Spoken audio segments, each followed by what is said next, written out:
General, we're looking, as I'm talking with General Wesley Clark, who is a former NATO commander. He's talking to us from Arkansas. We're looking at helicopters patrolling, I believe it's the area around the Pentagon, although I can't tell by the banner across the lower part of the screen. We do know that President Bush was in Florida this morning. He abruptly cut his trip short in order, we think, to fly back to Washington. And General Clark, while you are with us, what would the plans be for the President in this situation without giving away secure information? Would the President necessarily return to Washington? Is there always a plan in place in these situations? Well, there would have to be a plan always in place to take the President to where he can best control what's going on and monitor it and make decisions, and also where he will be safe. And you can be sure that there are plans and backup plans and alternate plans to the backup plans. There'll be no shortage of efforts underway to assure his safety and his ability to maintain the continuity of government. And once again, just finally, General Clark, as we look at these live pictures of the Pentagon, describe for us what you know of the section of the building that evidently was hit by the commercial jetliner. Well, that picture seems to be from the area of the bridges, the 14th Street Bridge, looking at the corner of the Pentagon that is opposite from where the strike was. So it looks like the strike hit between the 4th, 5th, maybe 6th corridors of the Pentagon. Perhaps on the Army side of the building, there are a number of offices there, administrative offices, where Army leaders and staff officers work on a daily basis. They deal with things like planning and logistics and congressional relations and public affairs in that area. And the Army leadership was probably close to where that may have impacted.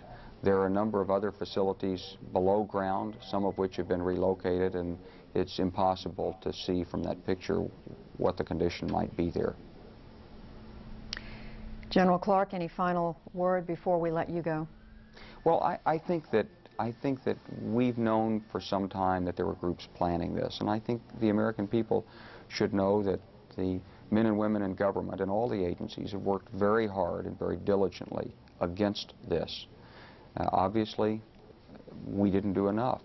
We didn't either have the tools or the cooperation or somehow get the information that we needed to have prevented it. And you can be sure that those men and women are right now resolved to do more and to be more effective. This is a national challenge, and I'm confident that we'll meet it. All right, General Wesley Clark joining us now from Little Rock, Arkansas. He is, of course, the former commander of NATO. General Clark saying earlier, in his estimation, there is likely to be more trouble given the coordination and the scale of these devastating attacks this morning, September the 11th, 2001, on New York City and on Washington, D.C., and at least 4 commercial jetliners involved in these different attacks.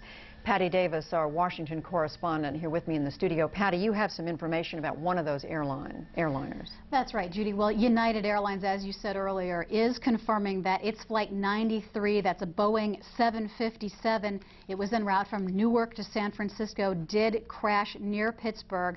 It is also now saying that it is deeply concerned about another flight, that is United Flight number 175, a Boeing 757 that was traveling from Boston to Los Angeles.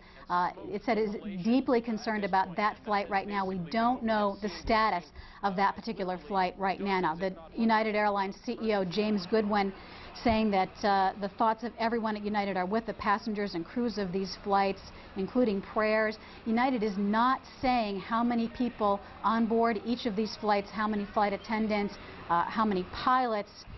So at this point, that is their statement. They're saying one plane. They are confirming Flight 93 that was from Newark to San Francisco crashed near Pittsburgh. Another flight deeply concerned about United Flight 175, Boston to Los Angeles. That's a Boeing 767. Now, on a typical day, there'd be some 4,000 flights of all different aircraft, including military, general aviation, commercial aircraft in the skies. As we've reported here on CNN, the FAA has issued a ground stop, the first ever on all departing flights in the United States. Also, the flights that crashed into the World Trade Center and also into the Pentagon, we are told by the FAA that that was the most restricted airspace that you can get. That was Class B airspace. It doesn't get any more restricted than that. So there should not have been any flights in the areas where those planes came down. Patty, let me just ask you, the flight that United Airlines says it is, quote, deeply concerned about, the Boston to Los Angeles flight, are they confident that that is not one of the airliners that has already crashed? United is not going beyond its statement at this point. They're just simply not saying, Judy. I think they're trying to figure it out as much as anybody else. The FBI involved in this as well, and they're trying to track this. Because what we're trying to do here is piece together whether there is still a flight out there in the air that there are questions about, and I guess I don't have enough information in front of me right now to identify that. And you're saying the airline is just not giving that right now. Right. Yeah. They are confirming that the one has crashed, but the other one they are not giving any information at this point. So unfortunately, we can't piece that puzzle together just quite yet. Patty, I would add, as I'm listening to you and we're watching these pictures from, I believe this is the Pentagon, but I'm not sure. I just turned away. This is the Pentagon. I am told that there are wire reports quoting a senior official with the radical Islamic Jihad movement. Now, again, CNN has not confirmed this. It is the radical Islamic Jihad movement saying the attacks are a consequence of United States policy in the Middle East. And again, this is a wire report. We have not been able to confirm it, but we are simply at this point passing along to you as much information as we have. As we look at these extraordinary pictures, developments, the likes of which I think none of us who are reporting to you today have ever seen, I'm going to turn right now back to my colleague in New York, Aaron Brown. Aaron. Judy, thank you. As we approach noon, about quarter to noon Eastern Time, it was about 4 hours ago that this all began. It's about 3 hours ago, thank you. At about quarter to 9 Eastern Time, the first of the planes hit the World Trade Center tower, about 30 blocks or so from where we are. And you can still see now the smoke coming from that building. The first of those planes hit, and then 18 minutes later, and we can show you this one, the second tower was hit. That plane, you see it on the right side of your screen, coming behind the tower, and you will see the flame and the smoke coming from the front as that plane, perhaps a hijacked plane. We have, CNN's been told that an American Airlines flight out of Boston, a 767, was hijacked. And that was about 18 minutes after the first.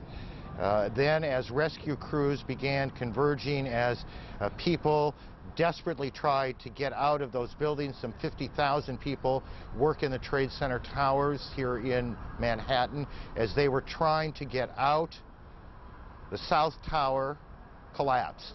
It collapsed in an enormous plume of smoke and spark. And what we can't tell you is if there was a second explosion or if this collapse was simply a structural collapse caused by the plane that hit it perhaps a half hour before.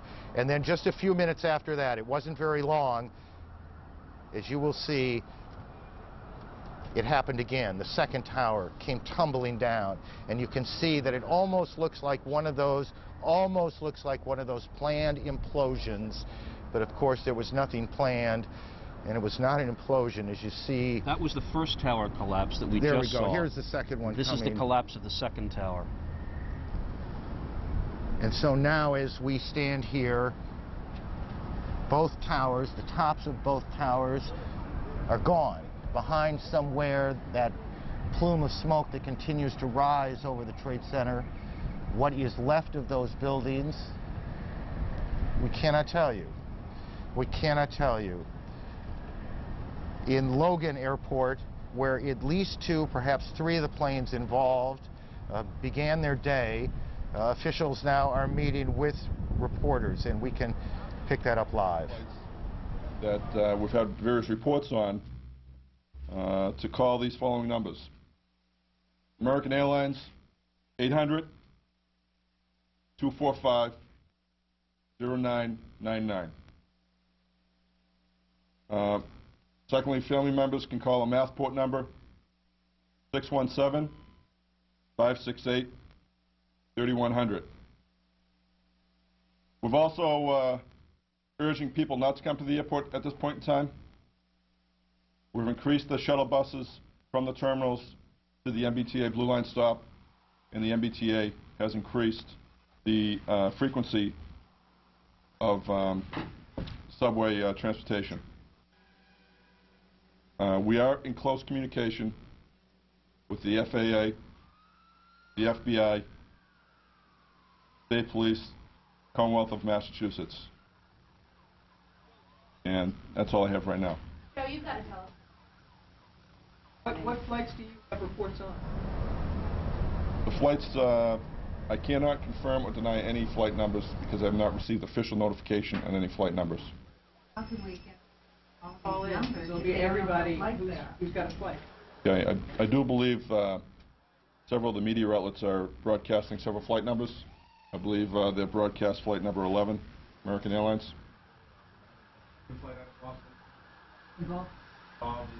I don't know at this point in time. Were the passengers hijacked?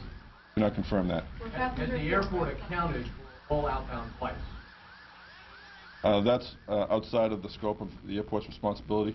We're leaving it up to the FAA to conduct that activity. Joe, what is the code? Joe, what is the code Fort Knox? We have reports of employees screaming Fort Knox around the airport at the time that the planes went into the world. That I don't know what that means. Doesn't mean have any connotation here at Logan Airport. What about planes that are flying in here? Are they being rerouted somewhere else? Aircraft were flying into Logan Airport. We did take some arrivals, but now since the airport is shut down, these flights will be diverted to Canada. They're not taking flights either, we think. Are you screening passengers? We've moved them from another area, yes.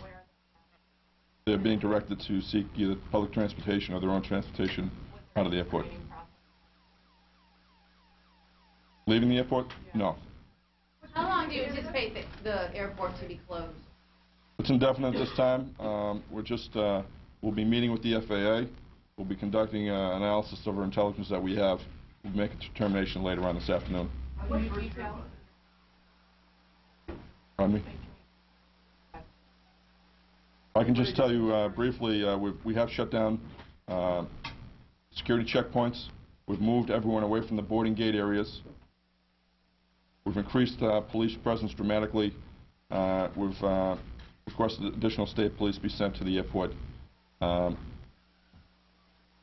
we've shut down some construction activities around the airport. Is this the highest level of security ever, Joe? Is another flight from Boston? I can't confirm or deny that right now.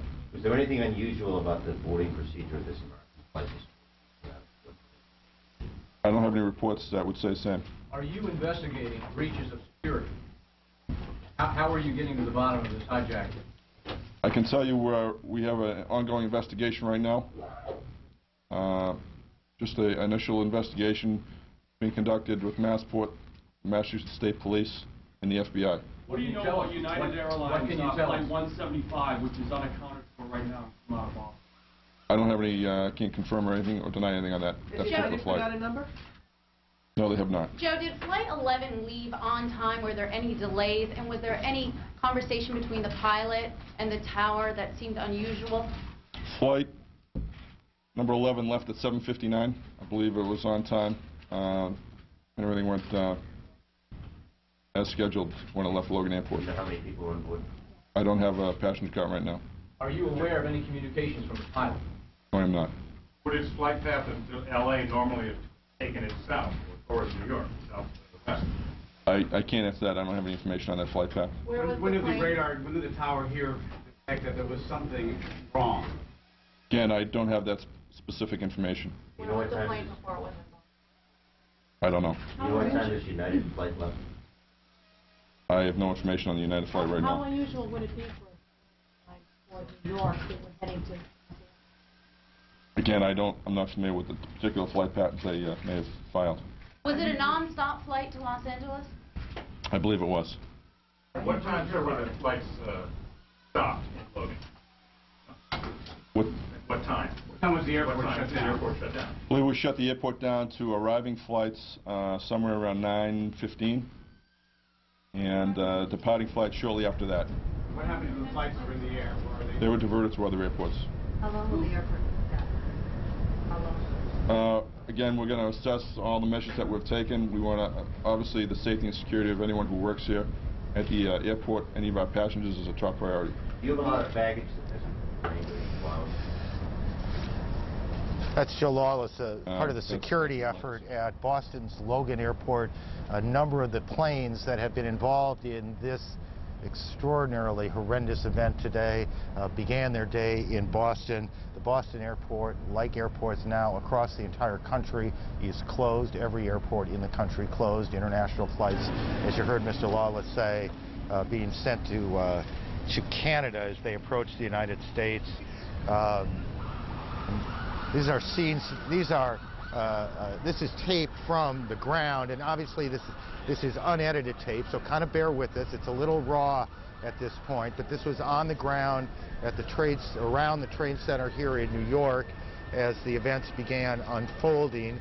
And as you can see there, you can see that huge hole in the building of the Trade Center, both buildings standing at the time. You can see that where the plane, it almost looks like it came through the entire building. And Aaron, we should remember what Wesley Clark told Judy Woodruff a couple of minutes ago about how much U.S. authorities have been worried about such an attack, how hard they've worked to try to fight it, how something may have gone wrong. And I believe we have on the phone right now someone who, both in fact and fiction, has dealt with justice, and that's author Tom Clancy. Mr. Clancy, this is, I guess, a terrible case of life imitating art. I suppose you could say that. It's a noteworthy incident. I mean, it's not the sort of thing it's the sort of thing that's best left in a novel rather than in real life. Unfortunately, one of the problems with being an author is keeping up with reality. But Mr. Clancy, you also are very well plugged into this world. From your own knowledge, how concerned have the authorities been that something of this scale could possibly hit on American soil? It's Jeff Greenfield, right? Yes, sir. Okay, well, Jeff, you've been here to the house. I mean, it's. I had a conversation some years ago with an Air Force general about the possibility rather like this. And I ended up putting in one of my books where you go where a bad guy takes an aircraft into the Capitol building during a joint session of Congress, which could effectively decapitate the whole government. And at the time it seemed rather humorous. I said, surely you've thought about things like this. And he said, well, to the best of my knowledge, nobody in my office has looked at this, but I promise you Monday morning they will be. Presumably they've been, they've considered this possibility for some time. The big problem is a person who's willing to lose his own life in voluntarily in a terrorist incident. The people like that are fairly rare, because self-preservation is indeed the first law of nature, and not too many people are willing to throw their lives away, and those who do it generally do it for religious reasons because they think there's something good waiting for them on the other side of death. In a case like this, that's going to lean people towards talking about Islamic fanatics, but we need to remember that Islam is a religion, and it's a religion with beliefs not terribly different from Judaism or Christianity. Or they believe in a God of love and justice the same as we do, and they're not all maniacs. And religious tolerance is one of the principles of our country. We need to hold on to that principle very tightly right now, because it's the principles you hold on to when things are tough that really count. Fair point. This was an act by a small number of madmen, and madmen don't characterize any part of humanity. Tom, it's Aaron Brown. When you would talk to these officials in doing the research, did they see an attack of this enormity, or were they more concerned with these sort of devastating but smaller kind of hit and miss attacks that we've seen over the last 7-8 years? Well, you don't ordinarily expect terrorists to display this degree of expertise. Flying an airplane is not all that easy. Kidnapping or hijacking an airplane, particularly with the safeguards we have at the airports right now, is not a trivial exercise. But unfortunately, the security you have at airports is not perfect, because nothing human beings do is perfect. Somebody thought very carefully and hard and long about this, and then they got some madmen to actually take control of the aircraft. Tom, stay with me for a second. We a few moments ago told our viewers that United Airlines was concerned about another. United lost a flight near Pittsburgh earlier today, and officials said they were also concerned about United Flight 175, Boston to Los Angeles, and now we have reports that concern was justified. A second plane has gone down, United Flight 175. Again, that was from Boston to LA. And as you look at the Pentagon, which was also hit by a plane earlier in the day. Jeff?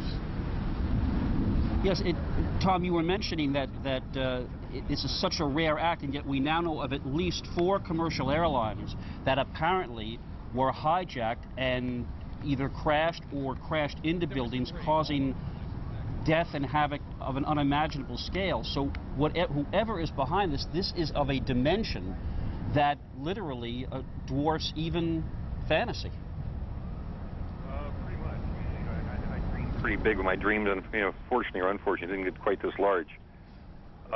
It's not, generally speaking, it's not credible to think that you're going to find more than one person who's willing to do something like this, because people who are willing to throw their lives away are fairly rare. In this case, they got somebody who was well organized and produced a well planned and reasonably well executed operation. Well, now we need to find out who it was, and then to go after him. But that's going to take time. But we do have the people to do that if they have the proper support from the executive branch of the government and from the general population of our country, to identify, locate, and deal with the people who performed this act. The president said earlier today, shortly after the Trade Center attacks, the president characterizing these as terrorist attacks, and said that the United States government will do whatever it is necessary to hunt down those people responsible. I think it is fair to say, Tom, Jeff, all of you on the line here, it is fair to say that what we know is that this is an extraordinarily large operation, and what we don't know, in a way, is just how big it is. It seems that in each passing moment or so, we get another report of another incident, and our instinct tells us that they are all connected. We have a number of planes down, 2 American airline jets, 2 United jets down. We have a plane that hit the Pentagon. We had 2 that hit the Trade Center. You're talking about something that is, I think it's fair to say, Jeff, it is beyond anything any of us could possibly have imagined. I think that with those of us who dealt with Oklahoma City, those of us who dealt with the Trade Center here in '93, as we both did, you say, that is awful what happened. And you look at what appears to be playing out today, and we have no idea yet what the loss of life will be, certainly in the hundreds.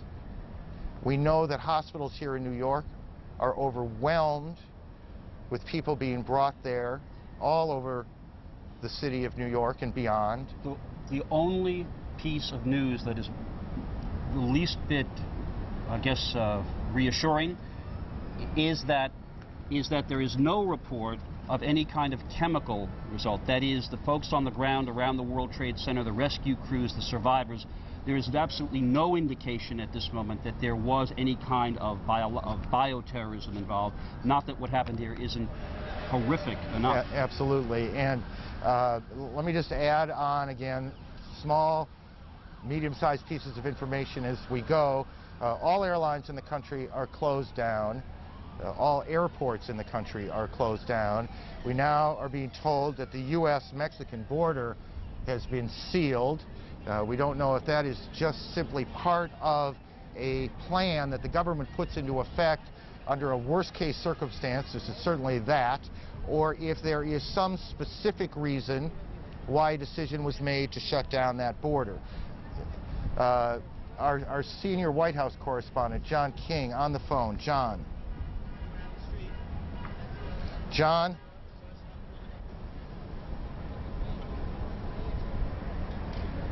John King, can you hear me? It's Aaron. I hear you, Aaron. What have you got to report for us?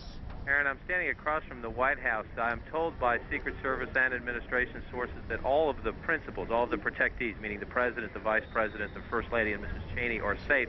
They do not want us disclosing their locations, but I am told by a senior administration official that the plan and the priority is to get President Bush back to the White House as soon as they believe it is safe. Now, there are both operational and political reasons for wanting to do that. The White House Situation Room, in the view of White House officials, is the best place from which to monitor events and direct any operations. That is a fortified structure within the White House compound where we know the Vice President was when everyone else was evacuated from the premises earlier. Again, the Secret Service does not want to confirm for us for security reasons, or administration officials the same, tell us where those people are now, although I was told a short time ago the Vice President is still in a position to be monitoring and directing the response to these developments, and that the President, who is en route back to Washington, we're told Andrews Air Force Base is on full alert. I was also told that there are extra precautions that were taken to ensure the President's flight back to Washington was a safe one. Now, you can read into that additional fighter jet escorts, Air Force One always has some escorts with it, that additional fighter jet escorts were put up for that. Now, the political reason they want to get the President back to the White House is rather obvious. The White House believes this has been a tragic terrorist attack, and they want to send the signal that the President is back on the job at the White House. Priority one, though, officials say, is to guarantee that he can be safely brought back to the White House. And in the past half hour or so, we have seen security precautions on the street, checks being taken out on the street, on the grounds around the White House. There are snipers up on the roofs of the White House itself, including buildings around it.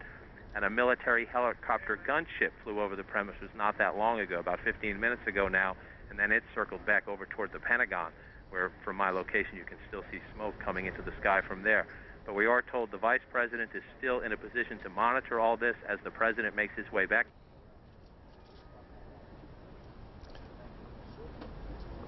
John, thank you. Our senior White House correspondent, John King. As John mentioned, the President was in Sarasota, Florida, making his way back to Washington. Whether he'll be taken directly to the White House or not is a little bit unclear. Secret Service wants to make sure the building is safe. It is, I would add, one other symbolic reason why you would want to get the President in the White House, and that's to send a message to who's ever responsible for this, that yes, you've caused extraordinary damage and a great deal of tragedy here, but what you haven't done is shut down the American government. The President will want to get home. Governor George Pataki of New York joins us on the telephone. Governor, are you there? Can you hear me? Yes, I'm here. What are you hearing from the Trade Center area itself? Well, we're still hearing that it's a horrific situation. We're in desperate need of people to help out with emergency services. The city team is there, but we've activated our National Guard and our statewide fire and emergency services, and we're going to be bringing those in to relieve the city forces as the afternoon goes on. I've been in touch with the mayor, I've been in touch with the White House, and everything that we can do and everything that can be done is being done at this point. Has anyone given you any idea of how many injured we are dealing with down in Not the at this point. At this point, the sole goal is to try to help as many people as possible, to get them to the emergency services, to get them the care they need, to help people who want to leave the area to leave in an orderly way, and to make sure we do everything we can to provide security throughout the city and throughout the state. And Governor Pataki, can you tell me the degree to which the state's planning for these sorts of tragedies, and there's obviously a plan in place, and New York is, because of its place in the world, is obviously a place you have to consider a target, whether that plan envisions something of the magnitude of what has taken place this morning? Well, you plan for any eventuality, but you never actually expect to see something of this magnitude. But we have coordinated well with the city. We're going to continue to make sure we provide all the support we can. We do have emergency services and emergency transportation running. I know the reports have been inaccurate. We do have limited rail service out of Grand Central to the northern suburbs, limited rail service out of Brooklyn and Queens to Long Island. We're working to make sure that bus service, to the extent possible, continues, and we're trying to get subway service back on track. It's not there yet, but the coordination has been excellent. It's just in an attack of this magnitude, we just have to focus on responding and helping people at this point.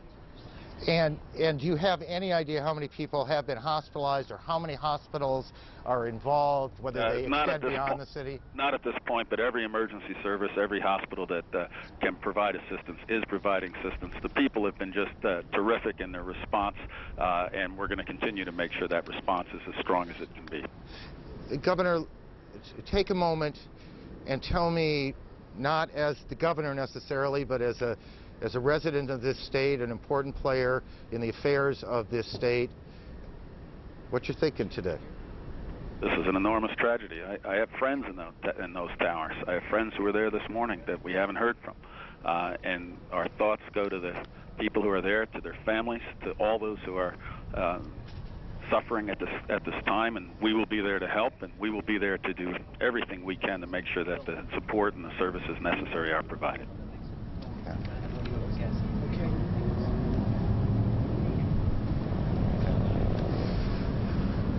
Governor, thank you. Governor George Pataki joining us here. The National Guard has been activated to support New York City Police.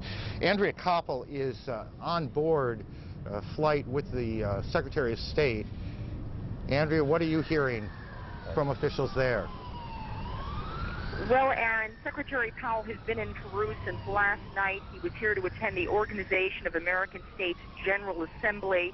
Obviously, when he got the news of the attacks in the United States, his aides scrambled to prepare things for him to leave. We are now, as you say, on board his plane. We're about to take off from Lima to head back to Washington. While at the OAS General Assembly, Secretary Powell said it was a terrible tragedy that had fallen on all who believe in democracy, but he said that will never kill the spirit of the American people. He also said that America will bring those responsible to justice, Aaron. There was also a minute of silence at the Organization of American States, and Secretary Powell obviously had to abruptly change his plans. He was supposed to be leaving Peru later this afternoon to head on to Colombia for his first trip there, but obviously the attacks in the United States have changed that, and he's headed back to Washington. Aaron? Andrea, give me a sense of the Secretary's demeanor. I mean, we know this is a man who has been through a lot in his life, has seen a lot in his life. Did he appear shaken to you? I would say that Secretary Powell is someone who doesn't show his emotions in that way. This is a man with 35 years of military experience, former chairman of the Joint Chiefs of Staff, former national security advisor himself, who's seen a lot in his day. And so I would say that obviously he appeared somber, very serious, but in terms of any other emotion, I would say that he's able to keep that very close to his chest. Andrea, thank you. Andrea Koppel, flying back with the Secretary of State from South America, our colleague Judy Woodruff in Washington. Judy? Aaron, we have joining us now on the phone from the Pentagon our military affairs correspondent Jamie McIntyre. Jamie, I understand you are inside the perimeter of where the commercial jetliner came down at the Pentagon. Well, it appears that we may have lost the phone connection with Jamie McIntyre. We're going to try to get that restored immediately. Jamie, are you there? Now we have Bob Franken, our Washington correspondent, joining us from the Pentagon. Bob, tell us what you are seeing there. Well, what we're seeing, of course, in back of me is the smoke that's coming from the west side of the Pentagon, where, as we now know, a plane which is believed to have been a jumbo jet crashed into the Pentagon. It has left a hole. There was a collapse of that side of the building. You're seeing the smoke, of course, to my rear. We're reporting from an east side vantage point along a highway that's a major artery here. It is also a place where there has been a constant alert looking skyward, repeated concerns that another plane was heading this way up toward the Potomac. These have been concerns that have been out there for a couple of hours. None of them have been realized yet. Of course, the tragedy was that about 9:20 this morning Eastern Time, that plane crashed into the west side of the Pentagon. You can see overhead frequently helicopters that are circling the area, of course, looking to provide some visual sighting in case anybody, any sort of invader, anything like that, wants to take to the air. It's interesting, these helicopters also will hover on the ground. There are any number of highways here, and they would be looking for suspicious vehicles, that type of thing. We are told there are casualties at the Pentagon. We have not been able to get an accurate figure. We are not exactly sure at the moment of the whereabouts of the Secretary of Defense, but the building has virtually been evacuated, if not totally evacuated. There is heavy security there, investigations going on as they try and find out what happened. We constantly see sirens and hear sirens and see ambulances go by, many of them from Walter Reed Military Hospital on the other side of Washington, clearly going in there to help with whatever casualties there are. We also have seen a couple of times F-16s, at least one F-16 flying overhead a couple of times. That was reported as to be the case of the Pentagon scrambling fighter jets in case another plane was heading this way. But as I said, right now there has been no evidence of another plane coming this way. They're on full alert, of course, and trying to now recover from the severe damage that hit the other side of the building. Judy? All right, Bob Franken, I just want to remind our viewers that the section of the Pentagon that was hit was between the 4th, 5th, and 6th corridors. This confirmed apparently a little earlier today by Wesley Clark, General Clark, a former NATO chief. He said from what he could tell, it appears this was the Army section of the Pentagon, planning and logistics area where certainly Army leaders would have been working in their offices.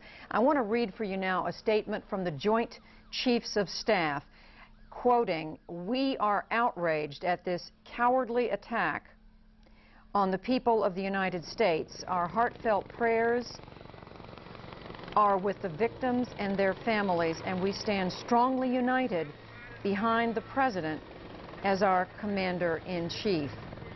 And I want to clarify that this is a statement by the Joint Chiefs of Staff. I want to clarify that this is from the leadership of the Congress. I misunderstood when I was handed this just a moment ago. And continuing, congressional leaders, we will work with the President to ensure that the full resources of the United States government are brought to bear to protect the American people and to punish the perpetrators of these unconscionable acts. May God bless America. And just quickly, before I go back to Aaron Brown in New York, hospitals in Washington dealing with the casualties from the Pentagon Washington Hospital Center, 29 patients, a blood shortage, we are being told, in Washington. So any of you who are able to get to a hospital anywhere in the Washington area, it is very possible that there is a need for blood to be donated. So we will just put that information out there as well. Aaron, now back to you in New York.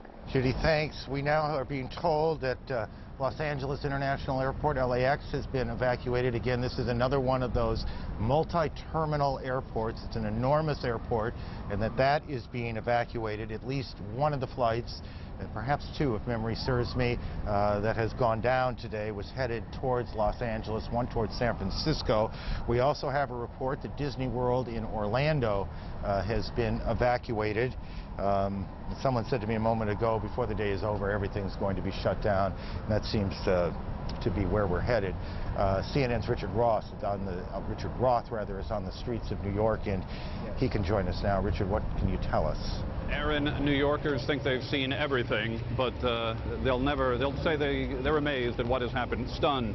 Right now behind me, what normally would be the World Trade Center is no more, a huge cloud of white smoke. And right now it's like a war zone. Thousands of New Yorkers streaming north. The mayor of New York City, Rudy Giuliani, has told everyone to get north of Canal Street. We're several miles north of it.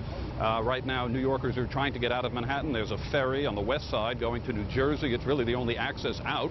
The mayor advising that people should take the subways. We have seen dozens of emergency vehicles, hundreds, firemen being bussed in, decontamination vans coming in, call for blood donations. New Yorkers, their faces, their expressions, stunned, amazed right now. With us, several of those people who witnessed some of the carnage today. Tell us what you saw when you exited the subway station due to a lack of smoke. Eileen. It was very smoky, and then we exited on Church Street out of the PATH train station. I crossed over to Church and Fulton, and I was trying to get a cell phone. I was trying to get up the block, and I turned around and saw this tremendous fire. Actually, I thought it was a bomb. I couldn't see a plane, and I saw people jumping off the building. Many people just jumping. And in a panic, I had my bag and my cell phone and everything, and I was trying to find a phone because the cell phone wasn't working. Everybody was screaming, everybody was running, the cops were trying to maintain the calm, and in that haste, people were stampeding. People started screaming that there was another plane coming. I didn't see the plane, but I turned around, and the second building just exploded. And again, all the debris was flying towards us. There was a woman on the ground with her baby. People were stampeding the baby. Myself and another man threw ourselves over the baby and pushed into the building. I got up and I just ran. And I ran towards City Hall, and then I said, oh God, why am I running there? And then I started to run towards the water. And then I was by probably Spring Street Prince Street. I was at a payphone and I heard the rumbling. I thought it was another bomb. I thought it was another building close to me. And then I just ran from the payphone. The man is grabbing me back, telling me to stay here, you're safe. I was like, no way, I'm getting out of here, go north. And then I ran into a shoe store because I wanted to call my husband. That's all I wanted to do, was let him know I was alive, because he knew I was in the World Trade. And I got my office and they connected me to my husband, and then we heard the second fall of the World Trade Center. And I'm astonished by the bombing. I just want to make a statement that these New York policemen and firemen, God bless them, they kept us calm. They tried so hard to keep us moving north, and it was just absolute horror. It was horror. And when you look back there at what would be the World Trade Center? It's devastating. I can't even look back. My 6-year-old just last week asked my husband and I to take him to the observation deck, and it's gone. And you know what? Americans will persevere, and I don't think that we'll stoop to the level of these zealots.